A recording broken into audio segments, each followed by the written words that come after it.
Number 1. In May 1968, a well digger named Wilbur Riddle traveled along U.S. Route 25 in the Kentucky backwoods, collecting glass telephone pole insulators. In the midst of his search, he came upon a bundled-up green tarp. Riddle nudged the mass with his foot, sending it down an embankment. In the rapid movement, the tarp unraveled to reveal the bundle within. It was shaped like a body. Riddle panicked and ran to a gas station, where he phoned the sheriff about his discovery. A short time later, the sheriff arrived and cut away the covering. What he found horrified him.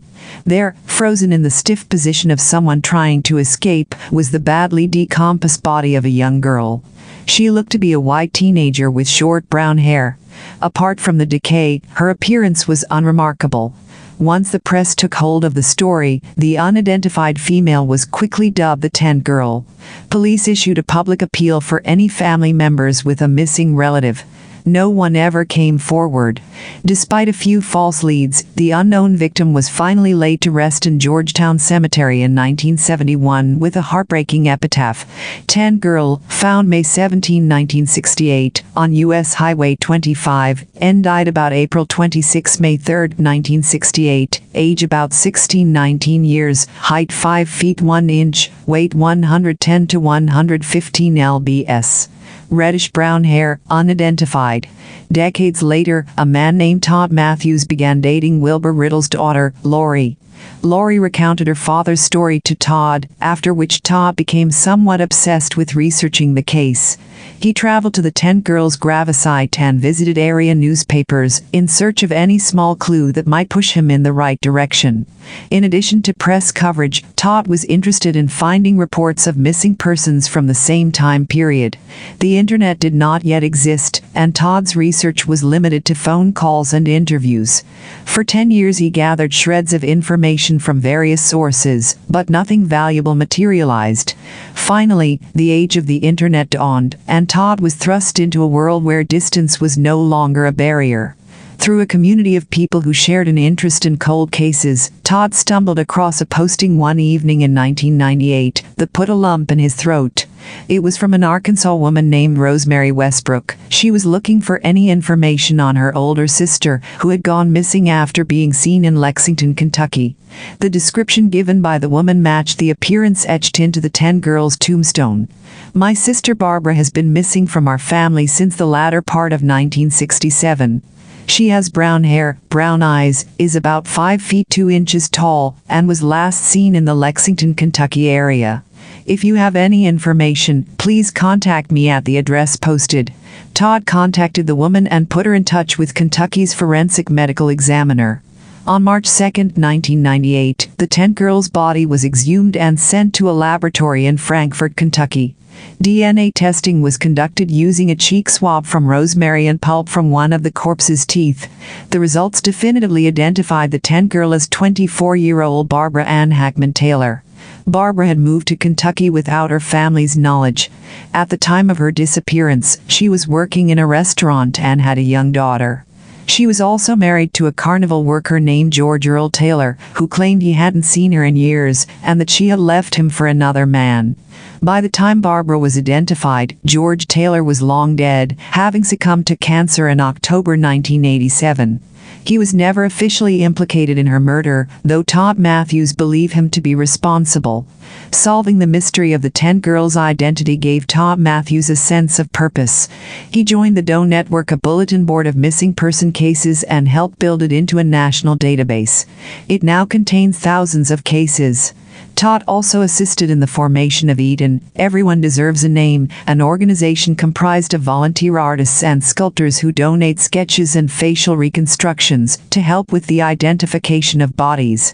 In a final act of dignity, a second grave marker was placed beneath the original stone in Georgetown Cemetery. It bears Barbara's full birth name, minus her married name, her nickname, and an approximate death date. She is Tent Girl no longer. Number 2. The young woman whose body was left on a remote logging road off Law. 157 in the Bellevue area of East Bossier Parish, had been dead for 6 to 8 weeks when someone found her in late January 1981. The girl had been stabbed at least 8 times. A knife was left at the scene. 2 weeks after her body was found, Bossier investigator Lamar Breedlove said he had received numerous calls about the woman's identity.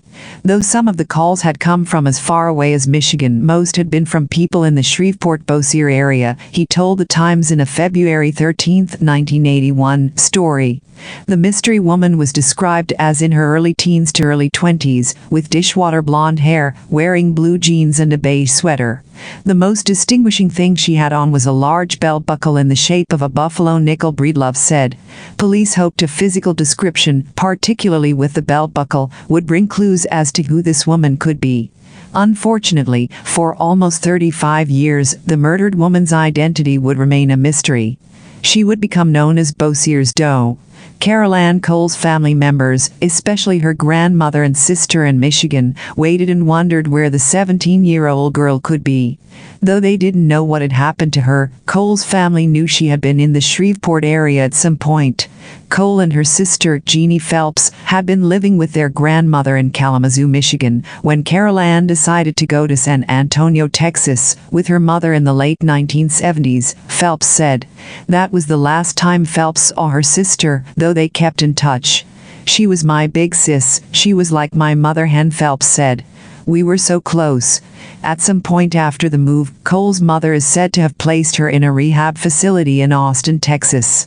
Phelps received letters from her sister in Texas, with the belief that Cole could have been connected to several different places: the Peacock Village Home for Girls in Austin, a halfway house in San Antonio that contracted staff from the Palmer Drug Abuse Program and Brownwood Reception Center. The detective on Cole's case today, Lieutenant Shannon Mack of the Bossier Parish Sheriff's Office, said notes in the file indicate that Cole left Texas in late October 1980. Whether she ran away or was transferred to another girl's home is unresolved. Phelps said she isn't sure what really happened. But somehow, Cole made it to Louisiana. Where she was and what she was doing in the months between October and December are unknown.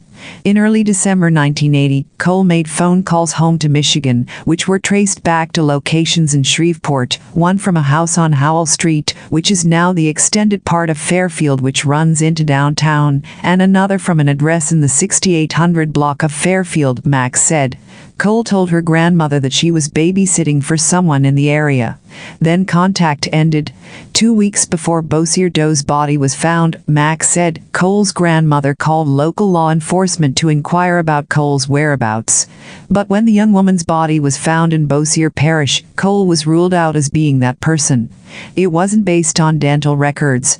It was just kind of vague why they excluded her, like she just didn't match the description or something. But of course there wasn't DNA back then, and I don't think she had any fingerprints on file, Max said. So they excluded her way back then and just kept looking feverishly. They had her name back when she was found, which is kind of sad, because the family had just been in turmoil over the last 30-something years trying to find her. When Mac took over the Bossier Doe case in September 2014, she was at a point of desperation.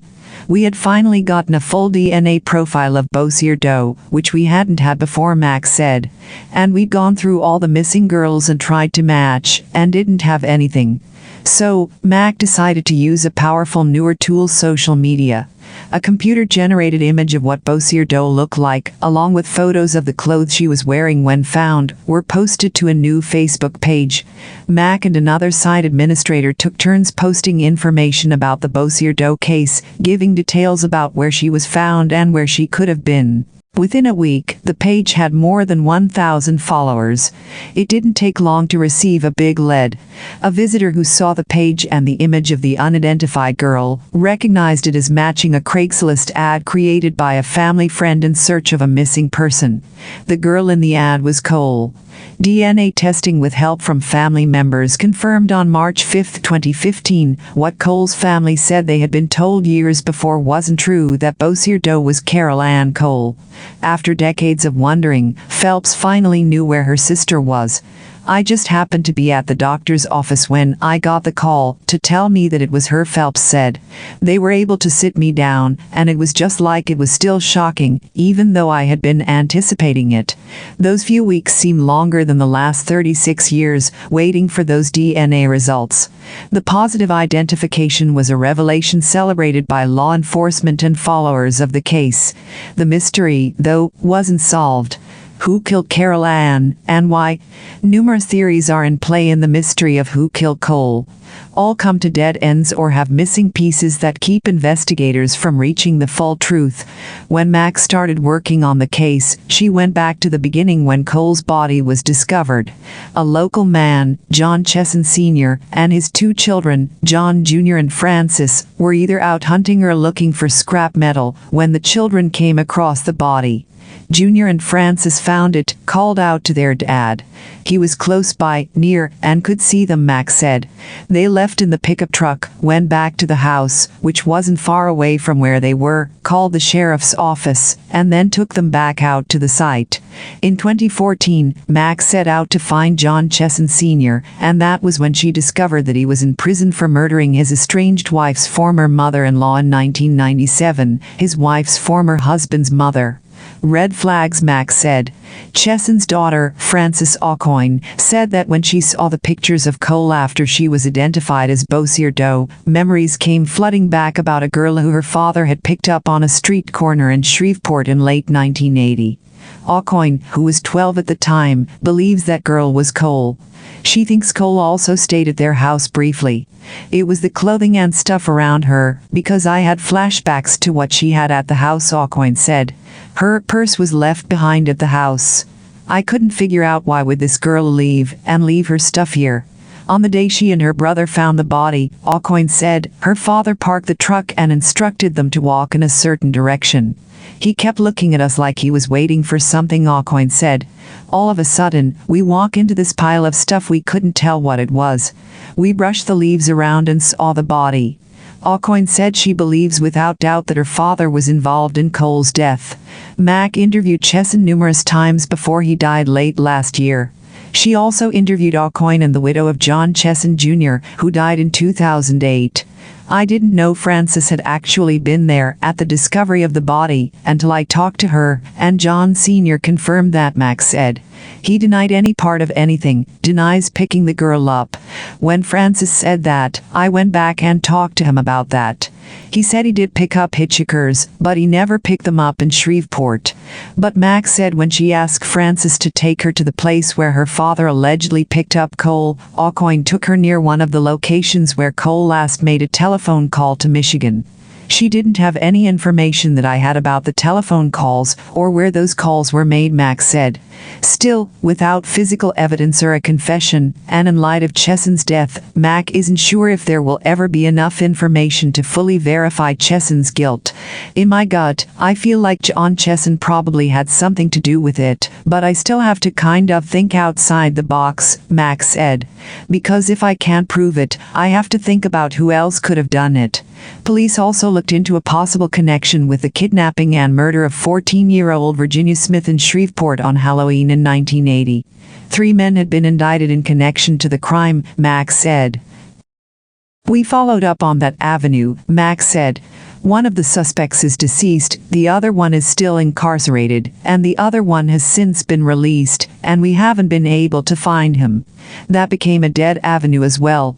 There are also some who believe that Cole could have been at the controversial New Bethany home for girls in Arcadia at some point, and that this connection could hold clues to her death. The organization, which closed in 2001, was the site of multiple sexual abuse allegations. Founder Mac Ford died in February 2015 at the age of 82, a month after a Beanville Parish grand jury declined to indict him, citing statute of limitations laws related to sex crimes. A photo surfaced of a girl at New Bethany back in the early 1980s, who many thought resembled Carol Ann. Could she have been transferred to that girl's home from Texas at some point? Lieutenant Mack doesn't believe so, citing possession of other pictures of the same girl from the same day, which show different angles of her face. I went to New Bethany and pulled 6 or 7 boxes of their files, because I wanted to know if she was from there, or if she had been there, Max said. Everything that we checked, every lead is saying she was never there. But Phelps hasn't been able to let go of the idea. I still can't shut that door, because if she was in other homes, why would she not have been there? Phelps said, maybe she was picked up on the street as a runaway and taken there. Mac also interviewed former residents of the locations where Cole had made phone calls in Shreveport, but the parents who had been in those homes are now deceased. Remaining family members said that while having somebody new come through to babysit or stay briefly wouldn't have been odd, they said they couldn't remember Cole specifically, Mac said. And Phelps still runs other scenarios through her mind. Cole mentioned a boyfriend who mistreated her in the letters she sent to her sister. Was he involved? You have the oil rigs there. She was found on the pipeline. Could it have been one of those workers? Phelps said, you also had the fair going on in October. Did she meet up with a carny? One Avenue police have definitely ruled out as Henry Lee Lucas, a serial killer who confessed to murdering the Bossier doe in the early 1980s. Lucas, who died in 2001, was even indicted for the crime, but he never stood trial. Henry Lee Lucas confessed to probably 300 murders, and probably 90% of those murders now, they've proven he wasn't a suspect, Max said. He was kind of just doing false confessions everywhere. With information incomplete for every possible lead, Mac is still hoping that someone who was in Shreveport in 1980, particularly in the area that Cole made calls from, might remember something about her. The address on Howell Street, that whole area has pretty much been demolished. Right across the street from Fertitta's Delicatessen, on the same side, was where that house was, Max said. There also was a small convenience store we think was called Manhattan Grocery, but I think it changed names a lot. That was right beside it. I've always said if we want to focus on what we can get somebody to remember, anybody from that little area or that little grocery store, Max said. If she would have been on foot in that area, somebody in that area might remember her. Phelps has also made it her unending mission to find out what happened to her sister. She runs a Facebook page, Justice for Carol Ann, where she accepts tips and posts about any new clues or theories. But even if she one day finally finds the missing key that reveals what happened to Carol Ann, the ending of the story will still be the same. A 17-year-old girl was robbed of her future and her potential. A family was robbed of their loved one. I will probably never have peace or closure fully, just because of the magnitude of it, Phelps said. Even if we solve her case and get justice for her, I don't think I will ever have full closure, just because of everything that happened, all the wrongs that were done in her case, the mistakes that were made. So many people let Carol Ann down. Number 3. For more than 30 years, police struggled to identify the skeletons of a teenage boy and girl found buried in a shallow grave in the woods on California's Mendocino coast. There was no doubt they had been murdered. Plastic and duct tape hung loosely from their small frames when the bones were discovered on private land near the Jackson State Demonstration Forest on July 9, 1979. The case went cold almost immediately. No teenage couples had been reported missing in Mendocino County, and investigators, unable to identify the victims or their killer, placed the remains in a cement crypt for safekeeping. 7 months before the skeletons were found, 2 teenage girls had vanished from the town of Forestville in neighboring Sonoma County after setting off to the local shopping center, Cottingtown Mall. However, because Sonoma police were looking for 2 girls and Mendocino cops believed they had a murdered young boy and girl on their hands, possibly members of the same family, the cases were never connected. On Wednesday, Mendocino County Sheriff Tom Allman confirmed what online sleuths had speculated for years, that the bodies did indeed belong to best friends Kerry Ann Graham, 15, and Francine Trimble, 14. "We're hoping somebody out there knows something," he told a press conference attended by the girls' surviving relatives. "We really don't know who we're looking for. There's a lot of theories and leads. Those theories include a number of serial killers and abductors who were operating in the area at the time." Sheriff Allman said detectives were particularly keen on information relating to the 24 hours before the girls went missing, and how, or if, they ever got to Cottingtown Mall. The waters are further muddied by the fact that while Francine was reported missing in mid-December 1978, right after she vanished, Kerry wasn't reported missing until some 2 or 3 weeks later. Kerry's brother Ron Graham told the Ukiah Daily Journal this was most likely because, at the time, his sister had a habit of running away. But he said the family never stopped looking for her, even though they knew in their hearts she was never coming home. It's a shock, he said. Because of the discrepancy in the timing of the missing persons reports, the Sonoma County Sheriff's Office launched separate investigations into their disappearances, and their names were not connected until nearly 2 decades later, when in 2000 a man in a New Jersey prison confessed to murdering both girls. The inmate was quickly discounted after it was established he would have been aged just 12 at the time of their disappearance, and had fabricated the story based on a newspaper article. It was Trimble who had been mistaken for a boy all those years ago, a mistake that might never have been rectified had it not been for the BBC, which teamed up with the National Center for Missing and Exploited Children in 2011 and had the bodies exhumed and DNA tested for a documentary. Incredibly, mistakes about the gender of skeletal remains are quite common, particularly in the child victims. Early forensic analysis also indicated the pair were possibly related, which proved to be untrue, and also may have delayed information about the missing girls reaching Mendocino detectives.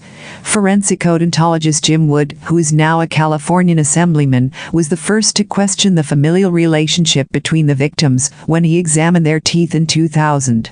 Wood concluded the jaws were too different to be related. Most immediate family members of both girls have since died or have moved out of the area, but those who survived wanted the world to know that Kerry and Francine were loved and missed. Francine's uncle Will Walsh told reporters on Wednesday of his relief the friends had been formally identified. "We miss Francine and regret deeply she never had a chance in life," he said. "It would be really wonderful to solve this case." Francine's aunt Madeline Johnson, who still lives in Petaluma, not far from where the girls went missing, told reporters her family went to extraordinary lengths to find out what happened to the girls. "My mother called all over the place and even called a psychic at one point out of desperation," Ms. Johnson said. "I'm angry at whoever did this to them, of course." Sheriff Ullman said the teenagers' bodies would finally be released to surviving family members within the next month.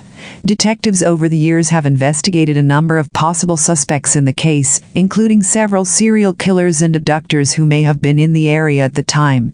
In Sonoma County, the bodies of 7 girls and young women were found in rural areas near Santa Rosa from 1972 to mid-1979. One suspect on the radar is notorious serial killer Ronnie Alcala, who is believed to have killed in excess of 50 women, many of whom have never been found, but whose photographs were found at his residence following his arrest. Number 4.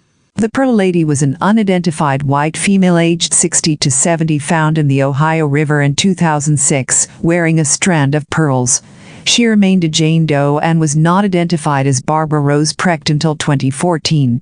Strangely, uncovering Pearl Lady's identity only deepened the mystery of what happened to the former socialite and her family from the Cincinnati area. Barbara's cause of death was never determined, but investigators do not think she drowned. She suffered impact injuries consistent with hitting the water at a high rate of speed. All of her ribs were broken, as were other bones. Investigators speculate that Barbara possibly jumped from a bridge, but did not write off the possibility that the 5'2", 130 to 140-pound woman might have been pushed. Identifying Pearl Lady proved to be a difficult task, as nobody in the whole country reported anyone missing who matched Pearl Lady's description. That was in 2006. She was cremated in 2010. Now, fingerprints submitted to the FBI give her a name. They match the prints to a shoplifting arrest of Barbara Rose Hess in Covina, California.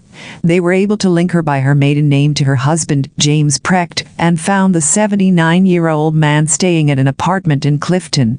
When approached by investigators, James Precht told investigators his name was Jim Tooman. Once his cover was blown, he refused to cooperate with investigators. He also never reported his wife missing. James Precht was arrested for falsification and obstruction of justice and held on $15,000 bail. He was eventually sentenced to 25 days in jail and has since been released. Police are still investigating why he never reported his wife missing. Barbara Hess was from a prominent Cincinnati family. Her father was president of the Bar Association, and her uncle was a respected Hamilton County and Ohio appeals court judge. She married James Precht, who was was employed as a school supervisor. They had 2 girls and lived in Indian Hill when they suddenly left town in 1983. One of the girls awoke in the middle of the night from an argument and vaguely remembers 2 individuals in the house, possibly with guns. A couple of nights later, the family packed up a few things and left. They ended up leading a vagabond life in California until Barbara Hess was arrested for shoplifting food, including chocolate chip cookies, Pringles, pasta and Colby cheese. This was why the FBI database had Barbara's fingerprints. Not long after that, Barbara and her husband dropped the girls off at an orphanage. Hamilton County Coroner Dr. Lakshmi Samarko said this wasn't a mom abandoning children. This was the hardest decision she had to make, to give them up for their own safety. That's what it seems to me. Dr. Samarko was also wondering about the possibility one of them was in the witness protection program. No one claims to have seen Barbara Hess until she turned up dead in Cincinnati more than 20 years after her arrest. Why did she come back to Cincinnati? Dr. Samarko said she may call for a coroner's inquest into her death. We owe it to her children to find answers, Samarko said. There is not enough evidence to determine if Barbara's death is accident, suicide or murder. Number 5. John Neese was born in approximately 1993 at Harlem, New Jersey, to Alicia Jones, who systematically, physically, emotionally, and psychologically abused her, as well as neglecting her. She had one older sister named Iana. The family lived in an apartment complex with Alicia's sister Lakeisha, who ignored the abuse John Neese was suffering, as did her boyfriend Godfrey Gibson and Alicia, and Lakeisha's brother James. The entire family was barely remembered by other residents in the complex, with those who actually did later vaguely recalling them as nice. Likely because of the neglect, John Neese never attended school, and was apparently never seen by anyone in the apartment, let alone outside. On August 15, 2002, John Neese died as a result of the years of abuse she suffered from her mother. Afterwards, Alicia, Lakeisha, James, and Godfrey took her corpse to a gated wooded area in Upper Freehold Township, called Clayton Park. It was located near the Six Flags theme park. There, they set it on fire before leaving. The remains were then covered by growing tall grass and undergrowth. 4 months after the incident occurred, Alicia died from an unspecified medical condition. On March 18, 2005, a hunter exploring the area discovered John Neese's partially buried skull and jawbone, which was later followed by the rest of the remains when New Jersey State Police cordoned the area off and excavated it. Investigators later developed a composite sketch and a CGI rendered image of her face based on a scan on the skull, as well as a DNA profile, in hopes of identifying the then unidentified John Neese. Their description of her was that she was an African-American girl between the ages of 5 and 9, who died between 2001 and 2004. However, no leads were made, and the case, which was called Baby Bones, was at a dead end.